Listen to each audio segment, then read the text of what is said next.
Ahuja BTZ 10,000 model हमारे पास amplifier आई है। इसमें एक चैनल चल रहा है, एक चैनल नहीं चल रहा है। इसको हम आप देख सकते हैं। इसमें ये ड्राइवर बोर्ड जो है 500 वाट का, इस ड्राइवर बोर्ड में 18 वोल्ट नहीं बन रहे थे। तो 18 वोल्ट बनने का कारण है ये जो सप्लाई यहाँ है, यहाँ की रेजिस्टेंस की टूटी हुई थी, इसके वजह से यहाँ से वोल्टेज नहीं आ रहे थे। अब रेजिस्टेंस को हम लगा के उसके बाद में टेस्टिंग करेंगे चालू हुआ है कि नहीं।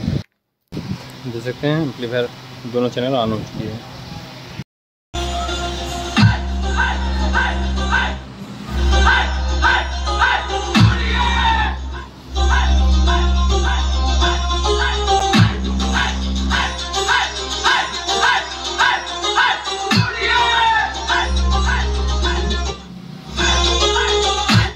अभी वाला चैनल लो।